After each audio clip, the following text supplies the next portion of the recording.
Just give us firstly your reaction to the steps being taken by the Transport Minister to manage matatus through the formation of limited companies or cooperatives. Well, what I would want to say is that this is a laudable move, and it is long overdue, because we've been doing our business in a haphazard manner, a business that we've had so many individuals giving directives which are conflicting. This is a way of forcing people into getting to organized groups to be able to do business that is acceptable and reliable and probably affordable. Well, government obviously admits that they don't have the capacity to police and monitor the activities of matatu owners and drivers, and for them foremost is safety for the commuter. So when they hand this over to you effectively to form these cooperatives, it's some form of self-regulation. Does the industry have sufficient capacity where the government doesn't? Yes, it does, because the business belongs to them, and they would put in structures that will help create order and empower them to be able to decide on so many things. First is that they would be able to ensure that their vehicle or their members comply with regulations of road safety, and ensure that the vehicles are compliant according to the regulations given by the Transport Ministry. They have the capacity, because there are very many owners who have been chasing individual vehicles, but this time they're going to have structures and management structures that will allow them to make more profits than before, because as individuals, I'm sure they've not been doing business that is meaningful. Okay, you talk about more profits, and it's expected that by reorganizing the sector, it would result in net earnings increases of 13% for matatu owners. But what about new entrants to the sector? What are the benefits for them? Well, new entrants will not have to go through the hassle of trying to bribe those cartels who had positioned themselves in terminals, owning routes.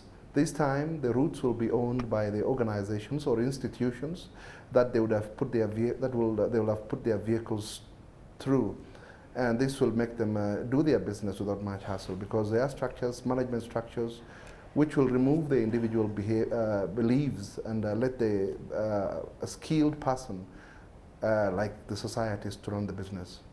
All right. There are also other measures, for instance, at just trying to introduce better safety measures, and the government's talking about phasing out 14-seater matatus to introduce bigger buses.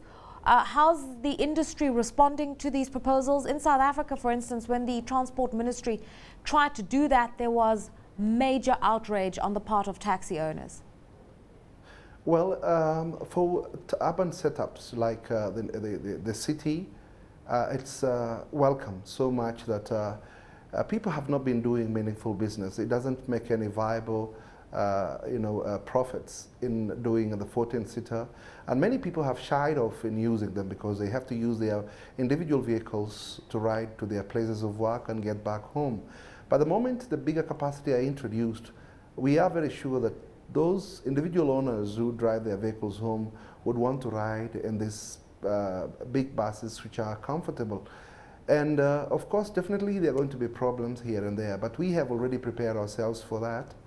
Only that in the intercity is where we might face some challenges, because 75% of Kenyans use these 14-seaters.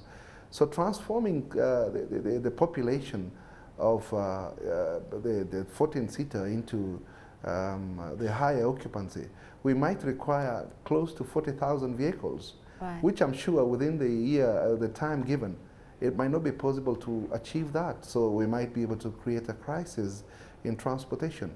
This should have been left to be gradual, start with cities and probably eventually get to the intercities. Cities like Nairobi, I think this would really work, and should have, it's supposed to be a pilot project that would probably show the other cities on how bigger occupancy public transport vehicles can operate. All right, now statistics suggest, Mr. Kimutai, that just due to the sort of chaos in terms of how matatus have been operating, it's led to dangerous situations on the road that has led to 3,000 deaths and about 13,000 injuries in the last year. And because of this, for instance, it's led, unfortunately, to the sprouting of an insurance underwriting subsector to support the industry. However, liquidity remains a problem, and because of numerous claims, you've seen many insurers going under. What are you going to do to find some kind of synergy between the new Matatu associations and the insurance industry? Well, the Matatu Association has actually acquired an insurance company, and the shareholders of the insurance companies are Matatu owners. So this one is to help in manage the risks by the owners of these vehicles sensitizing their drivers and ensuring that the speed governance that limits the speed and behavior on the road is done in the correct manner.